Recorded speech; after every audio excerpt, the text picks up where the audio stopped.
Assalamualaikum warahmatullahi wabarakatuh.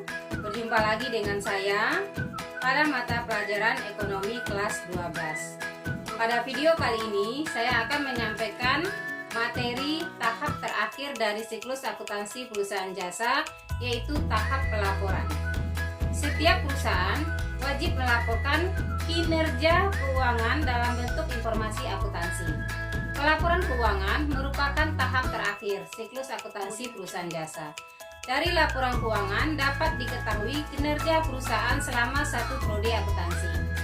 Laporan keuangan sangat penting bagi pemakai informasi akuntansi. Pada bab sebelumnya, pemakai informasi akuntansi itu ada dua, yaitu pihak intern dan pihak ekstern. Pihak intern yaitu pemilik misalnya. Pihak ekstern bisa jadi bank. Laporan keuangan merupakan bentuk pertanggungjawaban pengelola sebuah perusahaan. Laporan keuangan yang dibuat oleh perusahaan itu ada 4. 1. Laporan laba rugi. 2. Laporan perubahan modal. 3. Laporan neraca. 4. Laporan arus kas. Sekarang kita akan membahas apa yang dimaksud dengan laporan laba rugi. Laporan laba rugi adalah laporan yang disusun secara sistematis tentang informasi, pendapatan yang diperoleh, dan beban-beban yang dikeluarkan perusahaan selama satu prodi akuntansi. Dengan membandingkan jumlah pendapatan dan jumlah beban, dapat diketahui suatu perusahaan apakah mengalami laba, rugi, atau pulang pokok.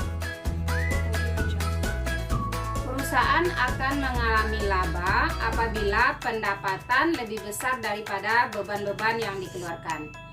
Begitu juga perusahaan akan memperoleh rugi apabila pendapatannya lebih kecil daripada beban-beban yang dikeluarkan. Atau pendapatan sama dengan beban, maka perusahaan akan memperoleh titik impas atau pulang pokok atau kembali modal atau break even point. Akun-akun yang kita gunakan dalam membuat laporan laba rugi hanya ada 2. 1. Akun pendapatan. 2. Akun beban. Untuk lebih jelasnya tentang jenis-jenis akun pendapatan dan jenis-jenis akun beban, silakan dilihat lagi video saya yang sebelumnya. Bentuk-bentuk laporan laba rugi yang kita buat ada 2. 1. Bentuk single step. Bentuk single step adalah suatu laporan yang disusun dengan menyajikan semua akun pendapatan dijadikan satu tanpa pemisahan jenis pendapatan. Begitu juga dengan beban. Yang kedua, multiple step. Multiple step adalah pendapatannya dibedakan menjadi pendapatan usaha dan pendapatan luar usaha. Begitu juga dengan beban usaha dan beban di luar usaha. Laporan yang kedua yang akan kita buat adalah laporan perubahan modal. Laporan perubahan modal adalah laporan yang menyajikan perubahan modal.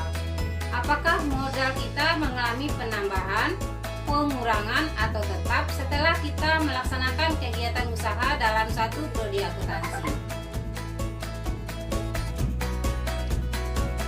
Mencari modal akhir, rumusnya sama dengan modal awal tambah laba dikurangi VP kalau ada, atau modal akhir sama dengan modal awal dikurangi rugi dikurangi lagi VP kalau ada. Laporan ketiga yang akan kita buat adalah laporan neraca.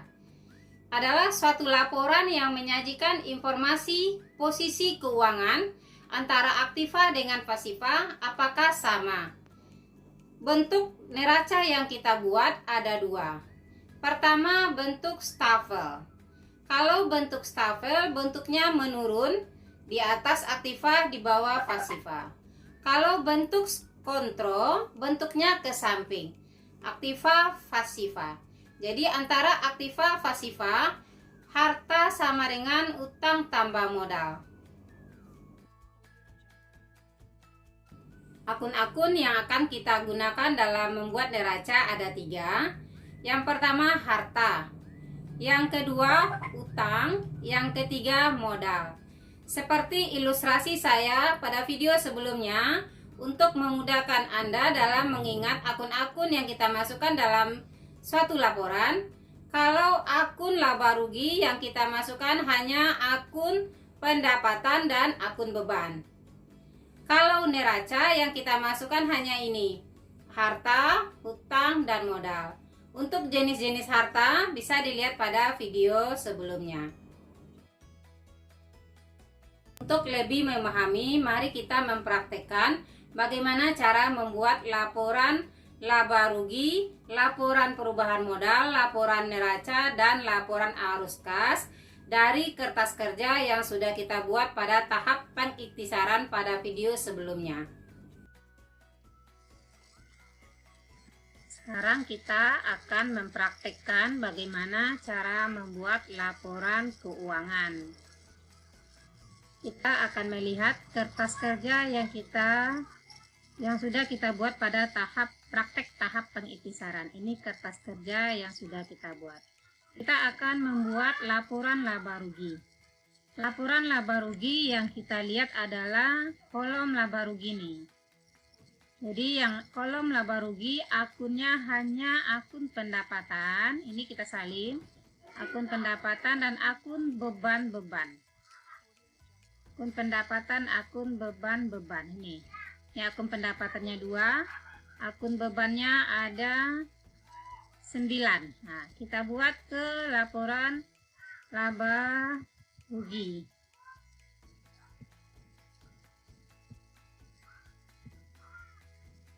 Kita buat laporan laba rugi.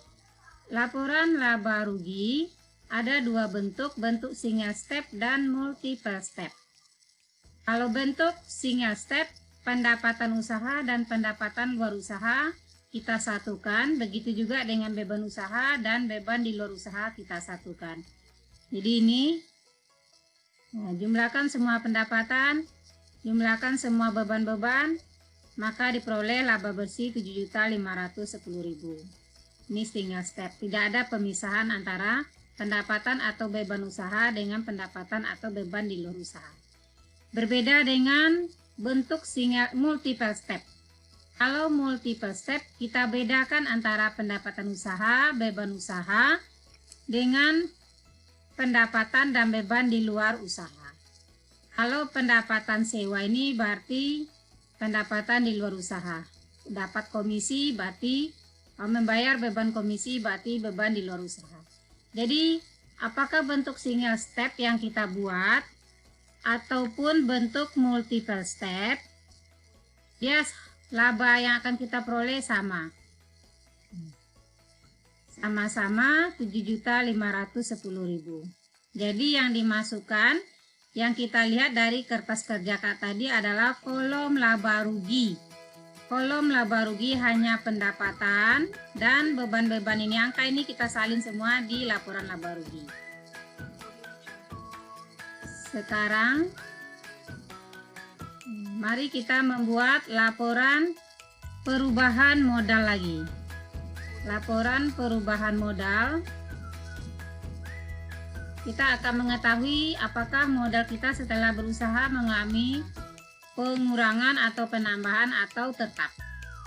Modal 1 Mei, modal awal 38.750.000. Modal awal sebelum kita berusaha.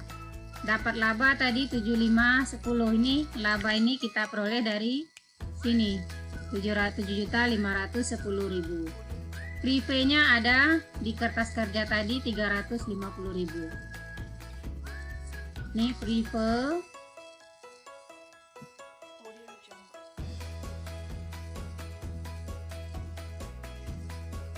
Nih, prepay 350.000.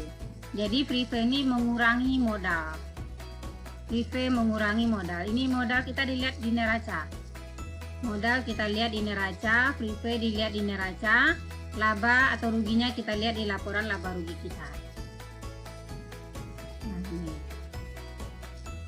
Karena perusahaan memperoleh laba, maka modal perusahaan Bengkel Makmur mengalami penambahan menjadi 45.910.000 yang awalnya hanya 38.750.000. Jadi laporan yang dibuat itu harus berurutan. Yang pertama sekali dibuat adalah laporan laba rugi, laporan perubahan modal. Laporan perubahan modal ini kita lihat di neraca angka kertas kerja yang ada di neraca. Ini PIP yang ada di kertas kerja. Laba bersih kita lihat di paling bawah, laba yang sudah kita cari tadi. Sekarang laporan yang berikutnya adalah laporan neraca. Kita melihat laporan neraca. Kita lihat kertas kerja tadi yang sudah kita buat pada video sebelumnya. Pada neraca, akun yang dimasukkan hanya akun harta, modal, utang, dan modal.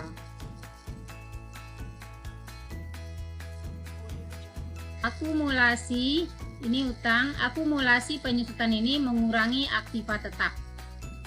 Jadi PIP tidak dimasukkan lagi karena PIP sudah dimasukkan di laporan perubahan modal. Selebihnya dimasukkan. Kita lihat neracanya. Bentuk neraca yang kita buat ada dua, bentuk stafel dan bentuk kontrol. Bentuk stafel adalah bentuk menurun. Aktiva sebelah atas, ini kontrol, ini bentuk stafel. Dia harus sama antara aktiva dengan pasiva. Ini bentuk stafel, aktivanya di atas. Nah, ini pasivanya di bawah. Jadi antara aktiva sama dengan pasiva. Aktiva harta sama dengan utang sama modal harus 53.410.000. Ini harus sama, antara aktiva dengan pasiva harus sama. Ini bentuk stafel. Kalau bentuk kontrol, nah ini bentuk kontrol, ke samping dia, aktif hartanya di sini, pasivanya di samping, jadi kiri kanan ya. Nih, jadi antara aktiva, nah, harus sama dengan pasiva. Apakah bentuk stafel atau bentuk kontrol? Jumlahnya sama-sama 53.410.000. Sama. Jadi ini cara membuat laporan keuangan suatu perusahaan pada perusahaan jasa. Sekarang saya akan memberikan contoh soal pilihan ganda tahap pelaporan siklus akuntansi perusahaan jasa. Soal yang pertama, ini data-data yang dimiliki oleh perusahaan jasa Aresta per 31 Desember 2019. Ini pilihan gandanya. Dari pilihan ganda ini kita akan mencari laba atau rugi atau pulang pokok yang diperoleh oleh perusahaan dari data-data ini. Jadi kita buat pertama sekali rumus laba rugi sama dengan pendapatan dikurang beban. Pendapatan dikurang beban. Pendapatan 25.250.000. Beban. Berarti bebannya kita tambahkan menjadi 3.250.000. Nah, jadi karena pendapatan lebih besar daripada beban, maka perusahaan memperoleh laba sebesar 2 juta. Jadi ini pilihan gandanya adalah B. Laba sebesar 2 juta. Jadi kita buat rumusnya. Ini kalau ada soal pilihan ganda. Soal yang kedua. Ini data keuangan, pendapatan jasa, beban operasional, ada PIP, ada modal awal. Yang ditanya adalah tentukan modal akhirnya. Jadi langkah yang pertama kita harus mencari dulu laba atau rugi yang diperoleh oleh perusahaan salon beauty. Kita buat lagi rumus untuk mencari laba rugi pendapatan dikurang beban. Kita masukkan angka pendapatan 9 juta, beban 4.700.000, maka karena pendapatannya lebih besar daripada beban, maka memperoleh laba. Sekarang kita buat rumus modal akhir. modal akhir karena dia laba maka bertambah di sini. Tapi kalau dia memperoleh rugi, di sini tanda kurang. Kalau memperoleh laba tanda tambah, kalau memperoleh rugi tanda kurang. Ini free pay. Kalau free pay-nya tidak ada, kita anggap 0, kita abaikan. Jadi modal awalnya 25 juta, labanya ini 4.300.000, free pay-nya 800. Jadi modal akhirnya 28.500.000, terjadi penambahan modal karena memperoleh laba tadi. Jadi jawabannya adalah D, Rp28.500.000. Ini soal yang kedua. Soal yang ketiga, ini data-data yang disajikan. Perlengkapan peralatan utang, free pay. Nih, yang ditanyanya berapa pendapatan jasanya. Jadi kita cari, pertama kita cari dulu laba atau rugi. Labanya sudah diperoleh 15 juta. Pendapatannya tidak ada. Pendapatannya masih kita cari. Beban-beban. Beban-beban kita jumlahkan semua. Biaya perlengkapan 20, biaya gaji 40, biaya listrik 10 juta. Berarti jumlahnya 70 juta. Maka kita peroleh pendapatan sama dengan 15 juta tambah 70 juta. Maka pendapatannya sebesar 85 juta rupiah. Jadi jawabannya adalah C. Jadi itu soal-soal. Ini ada satu lagi, ada 4 soal. Ini soal. Terus yang ditanya berapa lagi modal akhir. Nah, kita cari dulu laba atau ruginya. Laba atau rugi rumusnya sama dengan pendapatan dikurang beban. Pendapatan 12 juta. Beban-beban kita jumlahkan 1 juta tambah 500 tambah 600 tambah beban lain-lain. Ada 4 beban di sini. Jadi jumlahnya 3.100.000. Karena pendapatan lebih besar daripada beban, maka perusahaan memperoleh laba. Pendapatan diterima di muka kita abaikan, ini termasuk hutang lancar. Kita cari modal akhir lagi. Modal awalnya 30 juta.